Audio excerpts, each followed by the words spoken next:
નમસ્કાર, પ્રણામ, સ્વાગત છે તમારો એક નવા વિડીયોમાં। મિત્રો, આજની વાર્તા ખૂબ જ સમજવા અને જીવનમાં ઉતારવા લાયક વાર્તા બનવાની છે। તો તમને વિનંતી છે કે આ વાર્તા અંત સુધી ધ્યાનથી સાંભળજો અને પસંદ આવે તો વિડીયોને લાઈક કરજો અને તમારા મિત્રો સાથે શેર કરજો। તો ચાલો શરૂ કરીએ આજની વાર્તા। આજે સાંજે ચેતન જ્યારે ઓફિસેથી ઘરે આવ્યો ત્યારે પત્ની મિત્તલ એના પર તૂટી પડવા માટે તૈયાર ઊભી હતી અને મિત્તલ હમણાં જ એક કીટી પાર્ટીમાંથી આવી હતી। એટલે ગુસ્સાભર્યા અવાજે ચેતનને કહેવા લાગી કે તમારી સાથે વિવાહ કરીને તો મારી જિંદગી બરબાદ થઈ ગઈ છે। તમને ખબર છે કે આજે મારી બધી સહેલીઓ વચ્ચે મારી કેટલી બેઇજ્જતી થઈ છે। મારી બધી જ સહેલીઓ પોતપોતાના ડાયમંડના ઘરેણાં બતાવી રહી હતી અને મારી પાસે તો મારી સહેલીઓને બતાવવા માટે સોનાની એક વીંટી પણ નહોતી। ચાલો માની લઈએ કે તમારી પાસે આટલા બધા પૈસા નથી કે તમે મને ડાયમંડના ઘરેણાં લાવીને આપી શકો, પરંતુ કમસે કમ એકવાર બહાર ફરવા તો મને લઈ જઈ શકો ને? શું તમે અઠવાડિયે એકવાર હોટલમાં ખવડાવી પણ નથી શકતા? મને તો એવી આશા પણ નથી રહી કે તમે આ જન્મમાં મારા શોખ પૂરા કરી શકશો। મિત્તલ આવું બધું કહી રહી હતી ત્યારે જ બહારથી ચેતનના પિતાજી નીતિનભાઈનો અવાજ આવ્યો। બેટા, મારી દવા ખલાસ થઈ ગઈ છે, કાલે ઓફિસેથી ઘરે આવતી વખતે લેતો આવજે। હવે ચેતન ઘરે પહોંચતા જ પોતાની પત્ની અને પિતાજીની વાતો સાંભળીને પોતાનું માથું પકડીને બેસી ગયો અને મનમાં ને મનમાં કહેવા લાગ્યો કે તમારી બધાની માંગો પૂરી કરીને હું પાગલ થઈ જઈશ। ત્યારે જ ચેતન પોતાના નાના ભાઈ વિશાલને ફોન કર્યો અને કહેવા લાગ્યો કે વિશાલ, તું તો વિદેશમાં જઈને આરામથી નોકરી કરી રહ્યો છો અને ઘણું બધું ધન કમાઈ રહ્યો છો, પરંતુ અહીંયા માતા પિતાની બધી જવાબદારી મારા ઉપર આવી ગઈ છે। તને એવું નથી લાગતું કે મારું પોતાનું પણ એક પરિવાર છે અને એને પણ મારે સમય આપવો પડે છે? આખો દિવસ માતા પિતાની ફરમાઈશ ચાલુ જ રહે છે, એટલે મારી પત્ની માટે તો મારી પાસે ટાઈમ જ નથી રહેતો। શું તું થોડો સમય પણ નથી કાઢી શકતો કે પિતાજીના રિટાયરમેન્ટ પર થોડા દિવસ માટે અહીં આવી શકે? તું તો વિદેશમાં જઈને તારી જિંદગીમાં મસ્ત થઈ ગયો છે અને અહીં માતા પિતાની જવાબદારી ઉઠાવીને હું થાકી ગયો છું અને આ બાજુ તારી ભાભીએ મારું જીવન હરામ કરી નાખ્યું છે। તને તો ખબર છે કે સ્ત્રીઓને શોપિંગ કરાવો, એને મૂવી જોવા લઈ જાઓ, એને ફરવા લઈ જાઓ તો સારું લાગે, પરંતુ એને સાસુ સસરાની સેવા કરવાનું કહીએ એટલે પતિનું જીવન હરામ કરી નાખે છે। એટલે તું જલ્દીથી જલ્દી થોડો સમય કાઢીને માતા પિતાને મળવા માટે અહીં આવી જા। ત્યારે વિશાલે કહ્યું કે અરે ભાઈ, એવું નથી કે હું મારી જવાબદારીમાંથી ભાગું છું અથવા તો મને તમારી યાદ નથી આવતી, પરંતુ હું મારી નોકરીમાં એટલો બધો વ્યસ્ત હતો જેના કારણે હું ભારત નથી આવી શક્યો। મને પણ ત્યાં આવવાની ખૂબ જ ઈચ્છા થાય છે, મને પણ માતા પિતા સાથે થોડો સમય વિતાવવાનું મન થાય છે, પરંતુ શું કરવું? હું પણ આટલી બધી મહેનત તો આખરે માતા પિતા માટે જ કરી રહ્યો છું અને થોડા સમયમાં જ હું થોડા દિવસની રજા લઈને ભારત આવવાની કોશિશ કરું છું। આટલું કહીને વિશાલે ફોન મૂકી દીધો। આ બાજુ ચેતનને પોતાના ભાઈની વાત સાંભળીને થોડી શાંતિ મળી અને ચેતને જ્યારે ફોન મૂક્યો એટલે એની પત્ની બોલી કે તમારો ભાઈ ક્યારે આવી રહ્યો છે? હવે તો 1 વર્ષ થઈ ગયું છે, એટલે આવતા સમયે મારા માટે પણ કંઈક ને કંઈક ઉપહાર લાવશે અને આખો વર્ષ ત્યાં એમને ઘણા બધા પૈસા કમાયા હશે, એમાંથી થોડા પૈસા આપણે પણ આપતો જશે અને આમ પણ એ વિદેશમાં એકલો રહે છે, એટલે પૈસા તો ભેગા કર્યા હશે ને? મિત્તલની વાત સાંભળીને ચેતને કહ્યું કે તને શું લાગે છે કે જેટલા પૈસા એમણે ત્યાં કમાયા હશે એ બધા જ પૈસા અહીં આવીને તને આપી દેશે? વિશાલ કોઈ નાનું બાળક નથી કે એની પાસેથી તું મીઠી મીઠી વાતો કરીને પૈસા કઢાવી લઈશ. વિશાલે કહેવા માટે તો કહી દીધું કે હું માતા પિતા માટે જ પૈસા ભેગા કરી રહ્યો છું, પરંતુ માતા પિતા માટે પૈસા વાપરવાનો સમય આવશે ત્યારે મને ખબર છે કે એ પાછળ હટી જવાનો છે. પરંતુ હું તો પહેલાં જ કહું છું કે કદાચ માતા પિતા આપણી સાથે રહેશે તો એમનો બધો ખર્ચ એમને ઉઠાવવો પડશે. મેં અહીં કોઈ વૃદ્ધાશ્રમ નથી ખોલી રાખ્યો.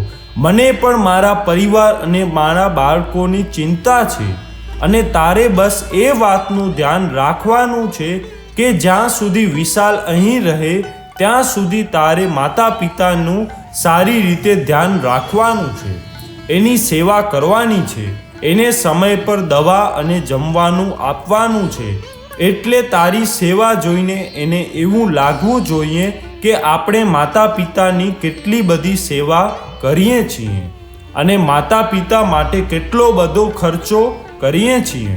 ત્યારે મિત્તલે કહ્યું કે થોડા દિવસ બાદ પિતાજી રિટાયર્ડ થવાના છે અને એની રિટાયરમેન્ટના બધા જ પૈસા કોઈ પણ રીતે આપણને મળવા જોઈએ, કેમ કે આપણે હવે આ જૂના ઘરમાંથી બહાર નીકળીને એક સારું અને મોટું મકાન ખરીદવું છે અને આપણે માતા પિતાને આપણી સાથે રાખીએ છીએ એનો આપણને થોડો ઘણો તો લાભ મળવો જોઈએ ને.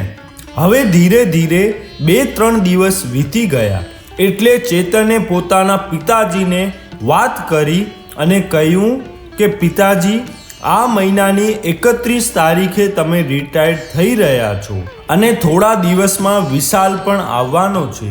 વિશાલ આવવાનો છે એવી વાત સાંભળતા જ માતા પિતા ખુશ થઈ ગયા.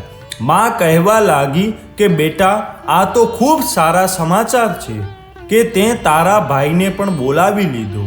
અને ત્યારે જ માં પિતાજી તરફ જોઈને કહેવા લાગી કે જુઓ તો ખરા, આપણો દીકરો આપણા વિશે કેટલું બધું વિચારી રહ્યો છે. તમારા રિટાયરમેન્ટની તૈયારી તો એ અત્યારથી કરી રહ્યો છે.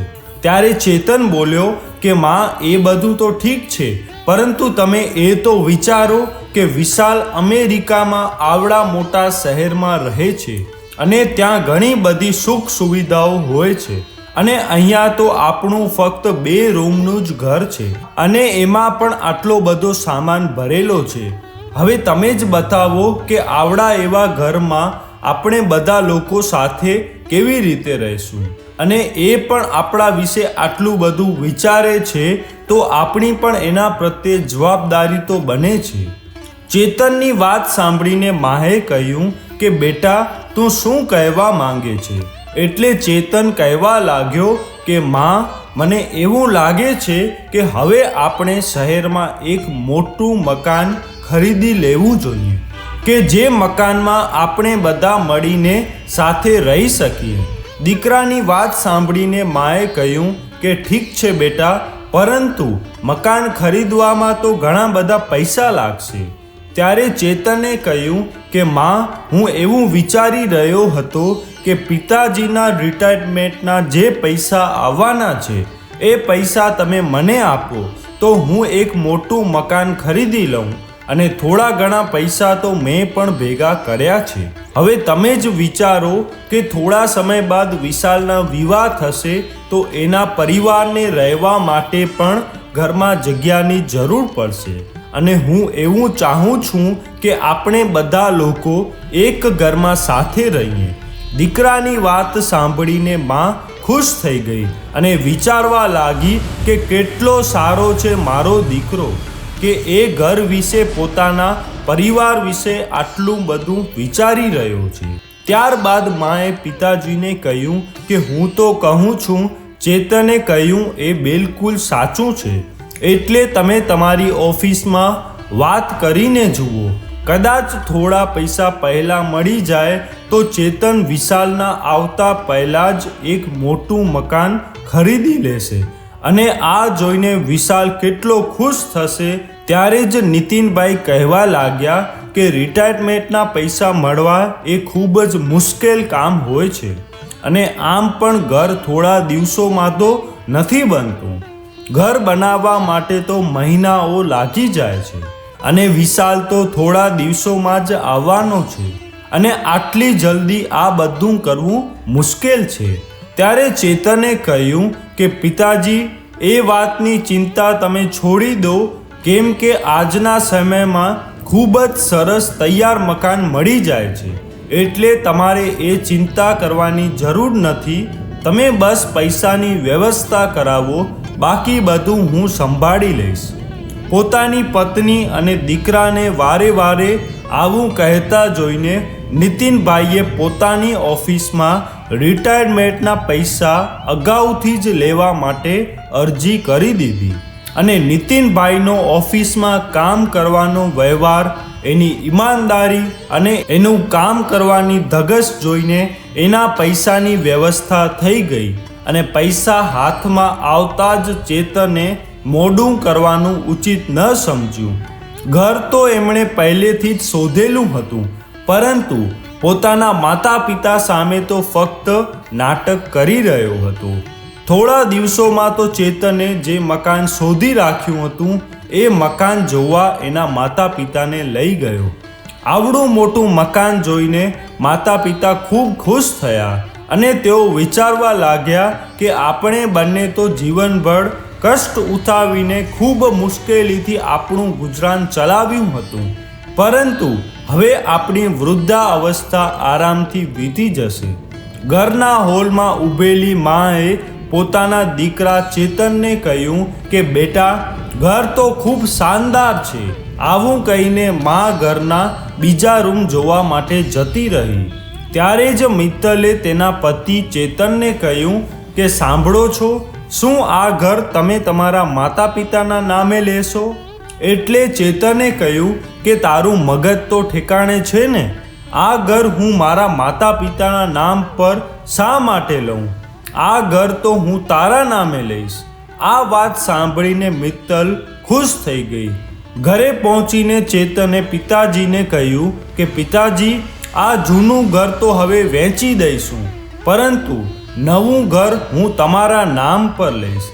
એટલા માટે તમે આ કાગળ ઉપર સહી કરી આપો. આવું કહીને ચેતને એના પિતાજી પાસેથી એક કાગળ પર સહી કરાવી લીધી અને એ સમયે તો માતા પિતા બંને ખૂબ જ રાજી હતા, ખૂબ ખુશ થઈ રહ્યા હતા અને વિચારી રહ્યા હતા કે અમારો આખો પરિવાર એક સાથે એક ઘરમાં રહેશે. ધીરે ધીરે સમય વીતવા લાગ્યો અને પિતાજીને રિટાયર્ડ થવાનો સમય આવી ગયો અને આ બાજુ વિશાલ પણ અમેરિકાથી આવી ગયો હતો અને પોતાની સાથે પરિવારના તમામ લોકો માટે ઉપહાર લાવ્યો હતો. હવે નવા ઘરમાં જઈને વિશાલે ચેતનને કહ્યું કે ભાઈ, તમે જૂનું મકાન શા માટે વેચી નાખ્યું? એ મકાનમાં તો આપણે આપણું બાળપણ વિતાવ્યું હતું અને તમે નવું ઘર લઈ લીધું, પરંતુ મને કહ્યું પણ નહીં. હજુ તો ચેતન કંઈ બોલે એના પહેલાં જ મિત્તલ કહેવા લાગી કે અરે વિશાલભાઈ, તમારા માટે તો અમે આવડું મોટું મકાન લીધું છે અને તમારા વિવાહ થશે તો મારી દેરાણી એ જૂના મકાનમાં થોડી રહેશે. હવે આ નવા ઘરમાં બધા સાથે રહીશું. ત્યારબાદ પોતાના ખર્ચની રસીદ બતાવીને મિત્તલે કહ્યું કે હવે તો બધા પૈસા ખતમ થવા આવ્યા છે અને ઘરનું ફર્નિચર ખરીદવાનું તો બાકી છે અને માતા પિતાના રૂમ માટે પલંગ ખરીદવાના બાકી છે, પરંતુ અત્યારે તો મહિનાનો ખર્ચો કાઢવાનું પણ મુશ્કેલ થઈ ગયું છે. મને તો એવું લાગે છે કે ફર્નિચર ખરીદવામાં ઘણો સમય લાગી જશે. ત્યારે વિશાલે કહ્યું કે ભાભી, મકાનમાં આટલા બધા પૈસા ખર્ચા કરવાની શું જરૂર હતી? ત્યારે માએ કહ્યું કે વિશાલ, મકાન ખરીદવાના પૈસા તો તારા પિતાજીએ એના રિટાયરમેન્ટના પૈસા ઉપાડીને આપ્યા છે. હવે માની વાત સાંભળીને મિત્તલ એની સામે ગુસ્સાભરી નજરે જોવા લાગી. અને ત્યાંથી જતી રહી. હવે રિટાયરમેન્ટ બાદ નીતિનભાઈ ઘરમાં બેસી ગયા એટલે એના નાના દીકરાએ કહ્યું કે પિતાજી, હવે તો ભાઈના કામકાજનું અહીંયા જ સેટિંગ થઈ ગયું છે, એટલે તમે લોકો મારી સાથે આવીને ત્યાં વિદેશમાં રહો. આમ પણ ત્યાં હું એકલો છું. ત્યારે ભાભીએ કહ્યું કે નહીં વિશાલભાઈ, માતા પિતાને તમે અહીંયા જ રહેવા દો, કેમ કે ત્યાં તમે આખો દિવસ તો નોકરીમાં ગયા હશો અને માતા પિતા ઘરમાં એકલા રહીને કંટાળી જશે અને અહીંયા રહેશે તો એમને એમની ઉંમરના લોકો સાથે રહીને એને સારું લાગશે. ત્યારે જ માએ કહ્યું કે હા દીકરા, વહુ સાચું કહી રહી છે. એકવાર તારા વિવાહ થઈ જાય ત્યારબાદ અમે લોકો તારી સાથે અમેરિકા આવશું. અને ત્યારે જ મિત્તલ રસોડામાં ગઈ અને ચેતન એની પાછળ આવ્યો અને કહેવા લાગ્યો કે આ લોકો અહીંથી જઈ રહ્યા હતા અને આપણને આનાથી છુટકારો મળવાનો હતો, તો પછી તે આને શા માટે રોક્યા? ત્યારે જ મિત્તલે કહ્યું કે તમે સમજતા કેમ નથી? હજુ તો પિતાજીનું પેન્શન દર મહિને આવશે અને એ પેન્શનના પૈસા પણ આપણને લેવાના છે. અને બીજું કે ઘરની સાફ સફાઈ અને ઘરના કામકાજ માટે હવે હું કોઈ નોકરાણી રાખીને એને પગાર થોડી આપવાની છું. આટલી વાત કરીને બંને રસોડામાંથી બહાર આવ્યા. ત્યારે જ વિશાલે એની માને કહ્યું કે તમે લોકો મારી સાથે નથી આવવા માંગતા તો કાંઈ વાંધો નહીં, પરંતુ તમારે કોઈ પણ ચીજવસ્તુની જરૂરિયાત હોય તો મને કહી દેજો. ત્યારે જ મિત્તલે કહ્યું કે હવે શું બતાવું વિશાલભાઈ, પિતાજીનો પગાર તો હવે આવશે નહીં અને વૃદ્ધાવસ્થામાં ઘણા બધા ખર્ચા થાય છે અને તમારા ભાઈ હવે કેટલું સંભાળશે? બાળકોના ભણતરનો ખર્ચો પણ ઘણો થાય છે. ભાભીની વાત સાંભળીને વિશાલે તરત જ 50,000 રૂપિયાનો ચેક ભાઈને આપ્યો અને કહ્યું કે ભાઈ, હું દર મહિને તમને પૈસા મોકલતો રહીશ અને આમ પણ પિતાજીના રિટાયર્ડ થયા બાદ પેન્શન પણ મળવાનું છે, એટલે આટલા રૂપિયામાં તો ખર્ચો નીકળી જશે. હવે થોડા દિવસ બાદ વિશાલ પાછો અમેરિકા જતો રહ્યો અને ધીરે ધીરે સમય વીતવા લાગ્યો. મિત્તલ પણ પોતાના સાસુ સસરા સાથે મીઠી મીઠી વાતો કરીને ઘરના બધા કામો કરાવી લેતી. એક દિવસ ચેતન એના પિતાને કહેવા લાગ્યો કે પિતાજી, તમને વારે વારે બેંકમાં આવવા જવામાં તકલીફ થતી હશે, એટલે હું એક કામ કરું છું, આપણા બંનેનું એક જ બેંકમાં જોઈન્ટ એકાઉન્ટ ખોલાવી દઉં છું. ત્યારબાદ બેંકનું બધું કામ હું સંભાળી લઈશ. ચેતનની વાત સાંભળીને પિતાજીએ કહ્યું કે સારું દીકરા, તને જે યોગ્ય લાગે તે કર. ત્યારબાદ જોઈન્ટ એકાઉન્ટ ખોલાવી લીધું અને ચેતને પિતાજીના એકાઉન્ટના બધા જ પૈસા પોતાના એકાઉન્ટમાં ટ્રાન્સફર કરવાનું શરૂ કર્યું. અને હવે જ્યારે 1 મહિનો વીતી ગયો એટલે મિત્તલે માને કહ્યું કે માજી, શું પિતાજીએ બેંકમાંથી પેન્શનના બધા પૈસા ઉપાડી લીધા છે? એટલે માએ કહ્યું, હા વહુ, કાલે તારા સસરા એ રસ્તાએથી નીકળી રહ્યા હતા એટલે એમણે વિચાર્યું કે મારા પેન્શનના પૈસા ઉપાડી લઉં છું. આ સાંભળીને મિત્તલે કહ્યું કે માજી, આજકાલ મોંઘવારી કેટલી બધી વધી ગઈ છે, એટલે ઘરનું અનાજ, કઠોળ, શાકભાજી અને દૂધ આ બધું પિતાજીને જ લાવવાનું કહી દેજો, કેમ કે ચેતન તો ઓફિસેથી મોડા આવે છે અને એની પાસે સમય જ નથી રહેતો અને ઉપરથી પૈસાની તંગી ચાલી રહી છે. આટલું કહીને મિત્તલ ત્યાંથી જતી રહી.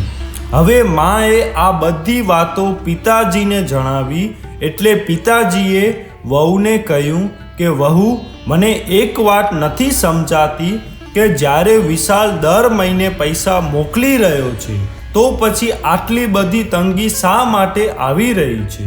અને હવે આનાથી વધારે ખર્ચો તો હું નહીં કરી શકું, કેમ કે અમારા બંનેની દવાનો ખર્ચો પણ આમાંથી જ કરવાનું હોય છે.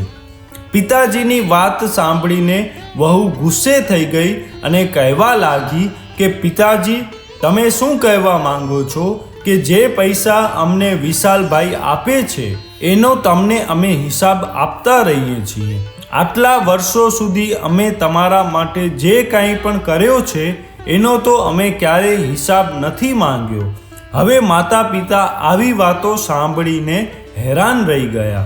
એક દિવસ જ્યારે પિતાજી શાકભાજી લઈને ઘરે આવ્યા તો ગરમીના લીધે પરસેવાથી નીતરી ગયા અને શ્વાસ ચડવા લાગ્યો. ત્યારે જ માં કહેવા લાગી કે વહુ તો આપણી તકલીફ નથી સમજી રહી, એટલે ચેતન સાથે તમે વાત કરો કે હવે તમારાથી બધું કામ નથી થઈ શકતું. હજુ તો આવી વાત ચાલી રહી હતી ત્યારે જ વહુ એના રૂમમાં આવીને કહેવા લાગી કે માજી, આજે કામવાળી બાઈ નથી આવી, એટલે રસોડામાં થોડા વાસણ પડ્યા છે, એને સાફ કરી દેજો અને મશીનમાં કપડાં પણ ધોવાઈ ગયા હશે, એ સુકાવી દેજો, હું પાર્લરમાં જઈ રહી છું. આવું કહીને વહુ ત્યાંથી જતી રહી અને માં વિચારવા લાગી કે પહેલાં તો વહુ મને પ્રેમથી કામ કરવાનું કહેતી હતી, પરંતુ હવે તો ગુસ્સો કરીને કામ કરવાના ઓર્ડર કરવા લાગી છે. હવે ધીરે ધીરે માતા પિતાની હાલત ખરાબ થવા લાગી. હવે દીકરો માતા પિતાની વાત પણ સાંભળવા તૈયાર નહોતો અને વહુનો અત્યાચાર વધી રહ્યો હતો. એક દિવસ માએ પિતાજીને કહ્યું કે આનાથી તો સારું હોત કે આપણે વિશાલ સાથે અમેરિકા જતા રહ્યા હોત, પરંતુ હમણાં તો વિશાલ પણ ફોન નથી કરતો અને આપણું આ ઘરમાં રહેવું મુશ્કેલ થઈ ગયું છે. ત્યારે જ દરવાજા પર છુપાઈને આ બધી વાતો વહુ સાંભળી રહી હતી, એટલે તરત જ વહુએ પોતાના રૂમમાં જઈને ચેતનને આ બધી વાતો જણાવી દીધી. પરંતુ વહુ અને દીકરો માતા પિતાને વિશાલ પાસે મોકલવા નહોતા માંગતા, કેમ કે કદાચ આ લોકો એવું કરે તો એને પિતાજીના પેન્શનના પૈસા ન મળી શકે અને વિશાલ દર મહિને જે પૈસા મોકલતો હતો એ મોકલવાનું પણ બંધ કરી દે. એટલે દીકરા અને વહુએ મળીને એક યોજના બનાવી કે માતા પિતાથી કેવી રીતે છુટકારો મેળવી શકીએ. બીજા દિવસે ચેતને કહ્યું કે પિતાજી, વિશાલનો ફોન આવ્યો હતો અને એણે તમને એની પાસે અમેરિકા બોલાવ્યા છે, એટલે હું વિચારી રહ્યો છું કે હું તમારા બંનેની ટિકિટ કરાવી આપું. તમે શું કહો છો? ચેતનની વાત સાંભળીને માતા પિતા ખુશ થઈ ગયા અને કહેવા લાગ્યા કે હા બેટા, વિશાલે બોલાવ્યા હોય તો તું અમારી ટિકિટ કરાવી આપજે. ત્યારે ચેતને કહ્યું, ઠીક છે પિતાજી, તમે લોકો તમારા બેગ તૈયાર કરો, આપણે 2 દિવસમાં જ નીકળી જઈશું. આવું કહીને ચેતન એની પત્ની તરફ જોઈને હસવા લાગ્યો. બીજા દિવસે જ્યારે માતા પિતા અમેરિકા જવાની તૈયારી કરી રહ્યા હતા ત્યારે વહુએ કહ્યું કે માં, આટલું સોનું પહેરીને ત્યાં ન જવાય, એટલે તમારા ઘરેણાં અને લોકરની ચાવી મને આપી દો, હું એને સાચવીને મૂકી દઈશ. હવે માએ વહુની ચાલ સમજ્યા વગર જ ચાવી વહુના હાથમાં આપી દીધી. બીજા દિવસે સવારે ચેતન માતા પિતાને લઈને મુંબઈ એરપોર્ટ જવા માટે નીકળી ગયો. ત્યારે પિતાજીએ કહ્યું કે બેટા, આપણા ઘરથી તો દિલ્હી વધારે નજીક પડે છે, તો પછી મુંબઈ જવાની શું જરૂર છે? આ વાત સાંભળીને ચેતને એના પિતાને કહ્યું કે પિતાજી, દિલ્હીથી ડાયરેક્ટ અમેરિકાની ફ્લાઇટ નહીં મળે, પરંતુ મુંબઈથી ડાયરેક્ટ ફ્લાઇટ મળી જાય છે, એટલે હું મુંબઈથી તમને ફ્લાઇટમાં બેસાડી દઈશ અને અમેરિકા જઈને વિશાલ તમને ઉતારી લેશે. હવે એરપોર્ટ પહોંચીને ચેતને માતા પિતાને કહ્યું કે તમે લોકો થોડી વાર અહીં બેસો, હું થોડી ઇન્ક્વાયરી કરીને હમણાં જ પાછો આવું છું. આટલું કહીને ચેતન ચૂપચાપ ત્યાંથી નીકળી ગયો. લગભગ 1 કલાક બાદ પિતાજીએ કહ્યું કે ચેતન હજુ સુધી પાછો નથી આવ્યો, એટલે માએ કહ્યું કે આપણને શું ખબર કે કેટલો સમય લાગતો હશે. આપણે ક્યાં પહેલાં ક્યારે વિમાનમાં બેઠા છીએ. હવે રાહ જોતા જોતા સાંજ થવા લાગી, પરંતુ ચેતનનો હજુ સુધી કોઈ પત્તો નહોતો લાગ્યો. એટલે માએ કહ્યું કે મને તો હવે મારા દીકરાની ચિંતા થવા લાગી છે. એને કંઈ થયું તો નહીં હોય ને?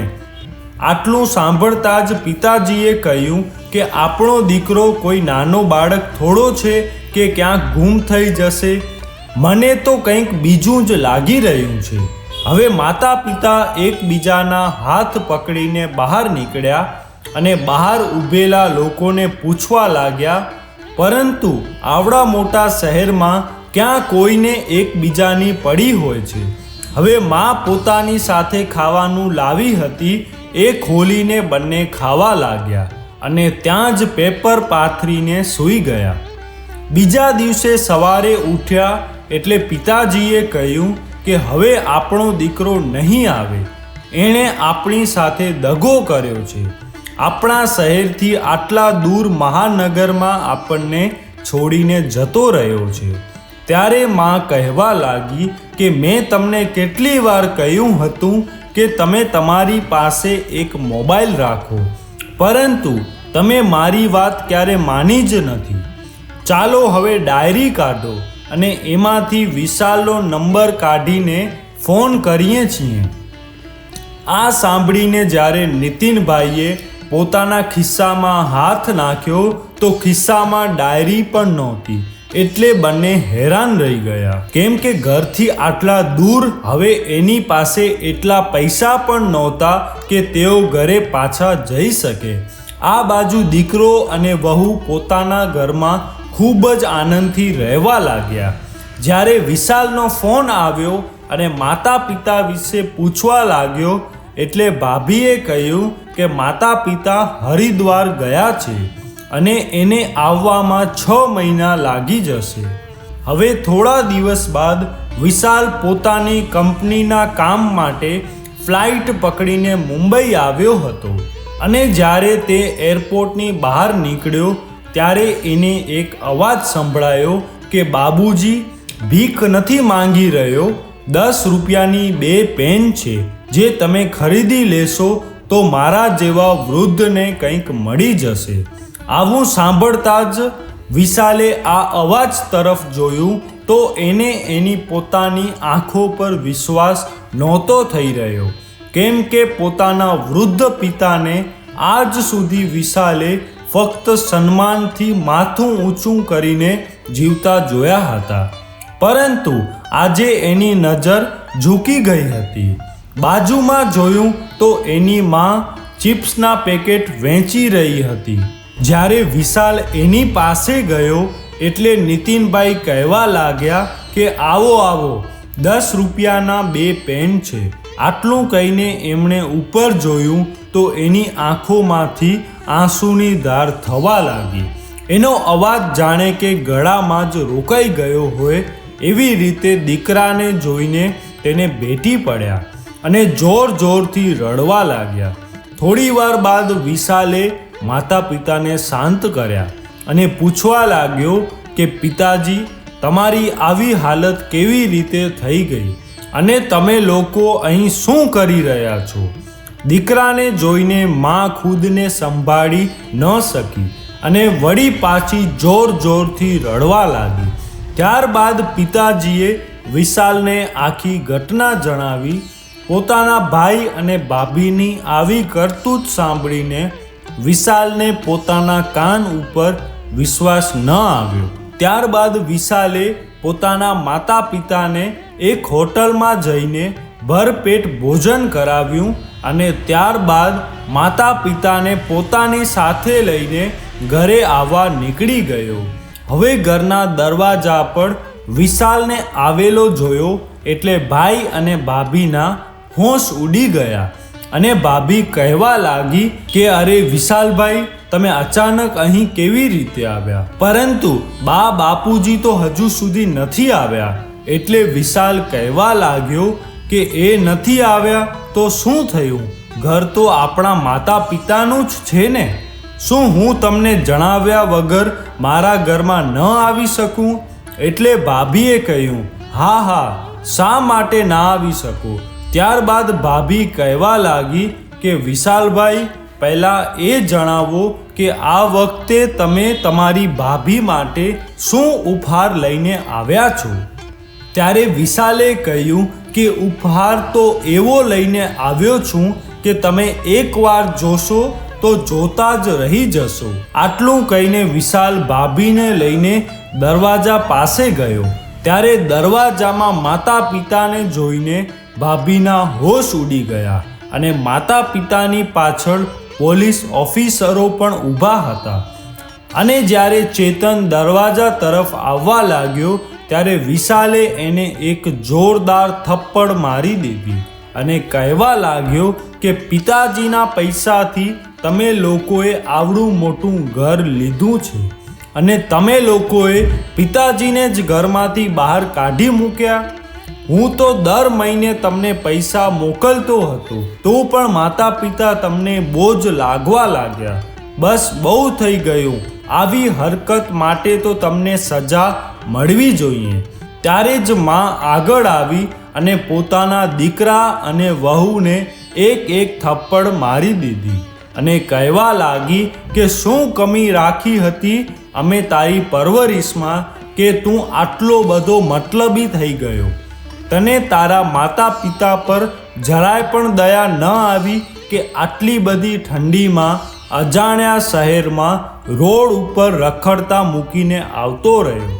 ત્યારબાદ વિશાલ બોલ્યો કે મને તો પહેલેથી જ શંકા હતી, એટલા માટે મેં અત્યાર સુધી જેટલા પણ પૈસા તમને મોકલ્યા હતા એની બધી જ રસીદો સાચવીને રાખી છે અને તમે દગો કરીને પિતાજી પાસે સાઇન કરાવી હતી અને એની સાથે જોઈન્ટ એકાઉન્ટ ખોલાવીને પિતાજીને ખબર વગર પૈસા કાઢી લીધા હતા. તેની તમામ ડિટેલ મેં કઢાવી છે. આ બધું જોયા બાદ ચેતન અને મિત્તલને પોલીસ પકડીને લઈ ગઈ અને છેતરપિંડીના ગુનામાં ચેતનને 6 મહિનાની સજા મળી અને આ મકાન માતા પિતાના નામે કરાવ્યું.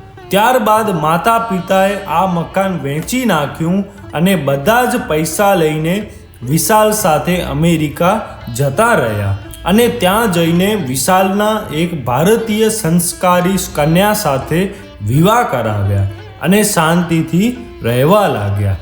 તો મિત્રો, આજની વાર્તા તમને કેવી લાગી કોમેન્ટમાં જરૂર જણાવજો અને પસંદ આવી હોય તો વિડીયોને લાઈક, શેર અને નવા હો તો ચેનલને સબસ્ક્રાઈબ જરૂરથી કરજો.